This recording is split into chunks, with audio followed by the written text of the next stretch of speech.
I never thought I'd live to see the day when a neighborhood HOA would try to turn itself into a miniature dictatorship. That's exactly what happened when they blocked the only road leading to my property and demanded I pay them a toll just to reach my own home. I thought they had me cornered, but what they didn't realize was that I had already been documenting their every move. When I fought back, they learned what happens when you push a man too far. My name is Jacob Carter. I own a 50-acre ranch in Pine Creek County, a place my family has lived on for 3 generations. My grandfather bought the land right after returning from World War II. It had been a sanctuary ever since, for decades. Pine Creek was quiet, trolling hills, horse trails, and a single dusty road that cut through the valley. My land sat at the end of that road, and everyone knew it. There were no gates, no restrictions, just neighbors waving to one another. But then came the subdivision. A developer bought a chunk of land right by the entrance of Pine Creek and built over 100 houses, squeezing them in like sardines. The new homeowners formed an HOA, and that's when everything began to unravel. At first, I ignored them. I wasn't part of the HOA. My land wasn't included in their covenants. Their rules about mailbox colors, fence heights, and lawn gnomes didn't apply to me. I thought we could coexist. I was wrong. The first time I clashed with them was over dust. Yes, dust. One summer afternoon, I got a letter taped to my gate. It read, "Due to the dust kicked up by your vehicles, the HOA has determined you must reduce your trips through Pine Creek Road by at least 50%. Failure to comply will result in fines." I laughed out loud.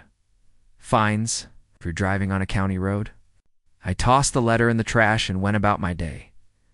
The next week, I found orange traffic cones blocking the entrance. I moved them and drove through. The following week, a man in a reflective vest waved a clipboard at me, claiming he was there to enforce traffic regulations. He was the HOA president, Charles Whitaker, a pudgy man with thinning hair and the arrogance of a self-proclaimed emperor. "You can't keep using this road without paying your fair share," he barked. "It's a county-maintained road," I shot back. "I've been using it long before your HOA existed. You don't get to tell me where I can and can't drive." His face turned beet red. "We'll see about that." 2 weeks later, I came home from a supply run to find a brand new iron gate. Installed across the road, a keypad stood beside it, and a shiny HOA sign read, "Private Road, Pine Creek HOA, Residents Only." I slammed my truck into park and stormed out. The gate was welded shut. The keypad blinked with a smug little green light, like it was mocking me.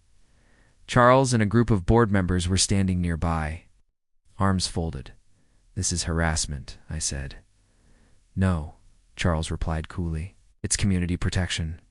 If you want access, you'll need to become an associate member of the HOA. Annual dues are $4,000, payable immediately. Otherwise, you'll have to find another way to your property." I could feel my fists clenching. "There is no other road. You know that. Then I suggest you pay up." From that day forward, the HOA stationed guards at the gate. Real guards. Hired from some Laurent security company. They wore uniforms and mirrored sunglasses like they thought they were Secret Service agents. Every time I pulled up, they'd hold up a hand and demand I show proof of payment. I refused. Instead, I started documenting everything: photos, videos, timestamps. I even filmed Charles himself demanding I submit to HOA authority. For weeks, I had to park my truck outside the gate and hike nearly a mile back to my ranch. They were trying to starve me out, break me down, force me to cave. But I wasn't about to bend to a pack of self-righteous suburban tyrants. One morning, as I was hauling groceries down the dirt path, one of the guards shouted after me, "This is your last warning, Carter. Next time, we'll tow your truck." I turned back and snapped a photo of his smug face. "Go ahead," I said. "I'd love to see you explain that to the sheriff." That afternoon, I drove straight to the county sheriff's office. Sheriff Daniels was an old friend of my dad's, a no-nonsense man with a grizzled beard. I showed him the photos, the videos, the letters. His brow furrowed deeper with every piece of evidence. "They're out of line," he muttered. "That road's public right-of-way. The HOA doesn't have authority to block it. Then shut them down, I demanded. It's not that simple. They filed paperwork claiming they privately maintain that section of the road. If that paperwork holds up, it could take months to sort this in court. Months? I barked. I can't keep hauling supplies on foot while they play king of the neighborhood. Daniels leaned back in his chair. And you'll need to hit M where it hurts. Legally. I hired an attorney, a sharp woman named Maria Alvarez, who specialized in property disputes. The moment she saw the HOA's paperwork, she smirked. They messed up, she said. This so-called private road maintenance agreement wasn't signed by the county commissioners. That makes it void. Filed an injunction within 48 hours. The HOA fought back with their own lawyers, trying to argue that because their members paid for gravel and asphalt patches, they had the right to restrict access. Meanwhile, Charles escalated his tactics. One night I found my mailbox ripped out of the ground. Another morning, I discovered my fence cut clean through, my cattle wandering loose. Each time, I documented everything.